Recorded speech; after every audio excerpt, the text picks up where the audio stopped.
Jadi saya melihat begini, sebenarnya kalangan daya punya niat baik ingin memperbaiki kondisi politik yang memang bermasalah. Tetapi di sisi lain, saya semacam ada kekhawatiran bahwa masuknya kelompok kalangan daya ke dalam politik justru dimanfaatkan oleh para politisi-politisi yang sebenarnya tidak secara ideologis tidak punya koneksi atau hubungan ideologis dengan kalangan daya, tapi hanya mengambil kalangan daya untuk menjadi untuk menambah dukungan suara kepada mereka begitu. Jadi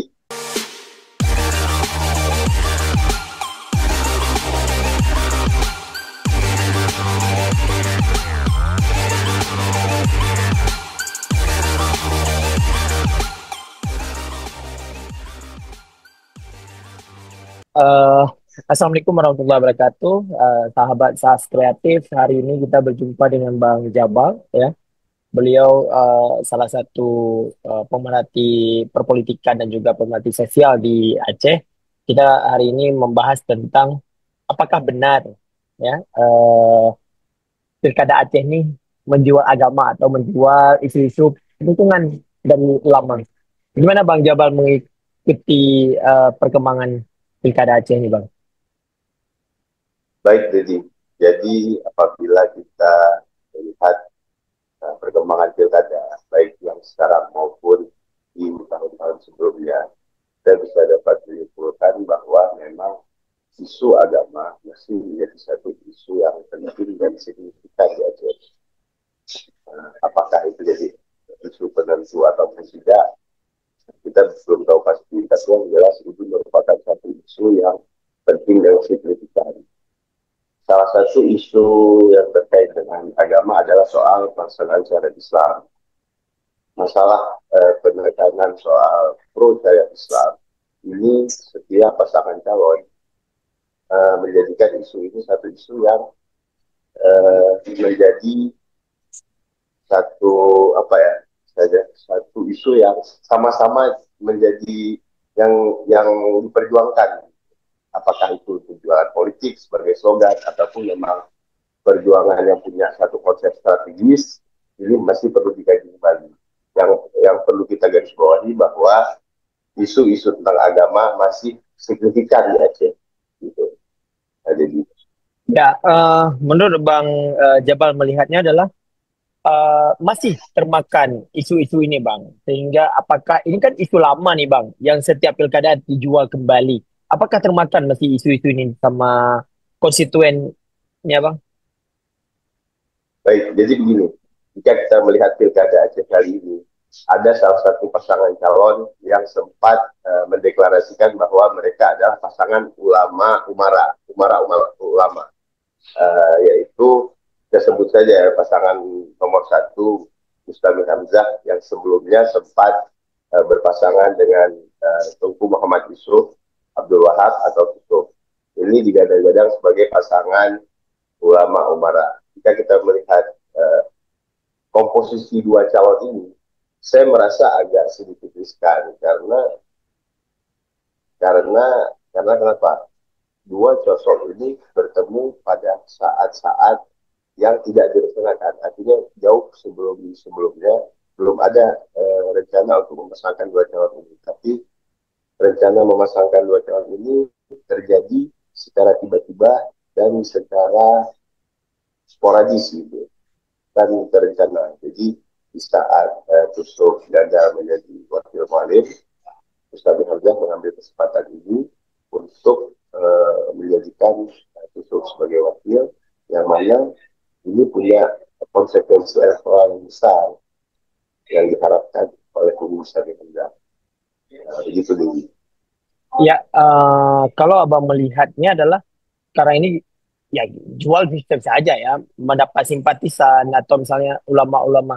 Apakah ulama ini akan tergiring satu satu apa namanya satu paslon aja, Bang, sehingga menganggap bahwa paslon ini tidak didukung, jadi akan ke depan akan amburadul atau misalnya akan tidak ada terdukung lagi secara masif, Bang. Baik, jadi pada realitanya ternyata tidak ada satu semacam kristalisasi dukungan kelompok daya mengimplementasikan ulama atau kelompok Islam itu hanya kepada satu calon. Ternyata tidak seperti itu. Baru-baru ini kan ada pernyataan bahwa Ibu Mualim juga didukung oleh bahkan Seribu Dayah, itu juga Upaya Pasi yang menjadi salah satu tokoh sentral Dayah di Aceh. Jadi tidak ada kristalisasi dukungan sehingga kelompok Dayah atau kelompok Pro Islam ini hanya tertumpu pada satu pasangan calon. Dan saya pikir ini lebih sehat. Gitu. Yang jadi permasalahannya sekarang adalah kelompok Daya sendiri mengambil inisiatif untuk terjun ke politik praktis. Jadi kalau dulu para politisi berupaya untuk menarik simpati dan dukungan dari kalangan Daya, tapi kali ini memang kalangan Daya sendiri yang berinisiatif untuk terjun ke politik. Jadi maksud abang terjun ke politik praktis, orang ini mendirikan, misal ulama ini mendirikan partai PAS gitu bang, untuk kendaraan politiknya, begitu. Itu salah satunya. Sebenarnya sudah lama dulu juga ada PDA kan.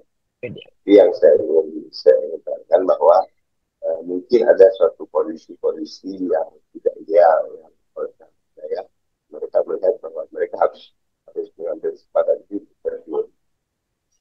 terjun me, me, apa, menampilkan wakil-wakil mereka sendiri untuk turut berkontestasi di baik itu di pileg maupun di pilkada. Dan di pilkada kali ini sebenarnya kelompok Daya itu sempat punya apa ya semacam semacam energi yang kuat gitu, saat untuk dideklarasikan jadi wakil gubernur hanya saja kemudian beliau meninggal. Pasca beliau meninggal, dukungan yang tadinya sudah terpusat kepada pasangan calon ternyata jadi cair.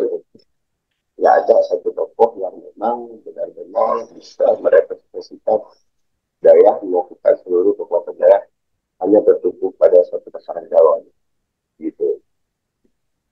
Iya, kalau Bang melihat seurgent apa sih atau seamburadul apa sih kepolitikan kita sehingga ulama atau misalnya harus menjual kalangan ulama ini Bang? Jadi saya melihat begini, sebenarnya kalangan daya punya niat baik ingin memperbaiki kondisi politik yang memang bermasalah.